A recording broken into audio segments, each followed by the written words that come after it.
Hi and welcome back. In this video we're going to talk about processes and threads. Processes and threads are getting into more and more complicated topics in computer science. So please use the course Q&A and also do your own research to find other ways of explaining things if anything's unclear.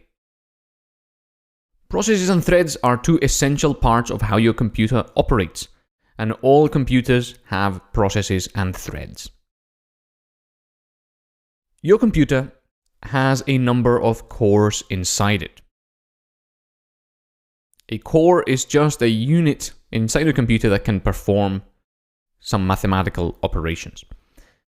Your computer has a processor, a CPU, like for example an Intel i7 or an i5 or an Intel Pentium or an AMD.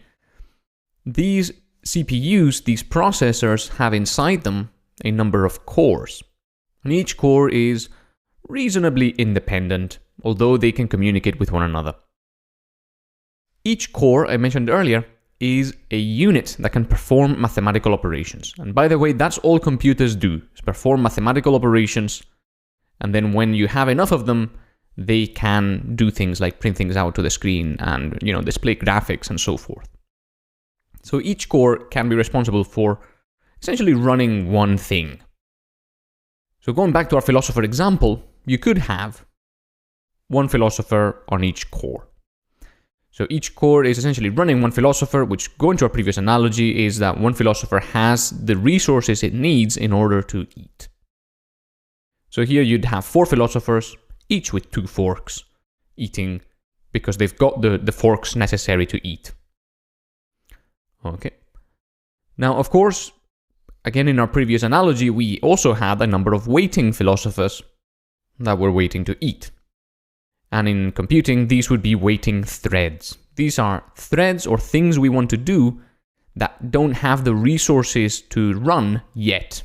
In this case, these would be philosophers waiting for their forks, the resources, to become available. Okay. So a thread in computing, moving away from philosophers, a thread in computing is a line of code execution. For example, your Python program can run in a single thread, or a game can run in a single thread. Anything can run in a single thread. It's just the code in an application that runs from top to bottom. That can run in a thread. And you can have one thread running in one core at a time. So if you have 4 cores, you can run 4 threads at the same time, one in each core. Okay. Now, the other word inside this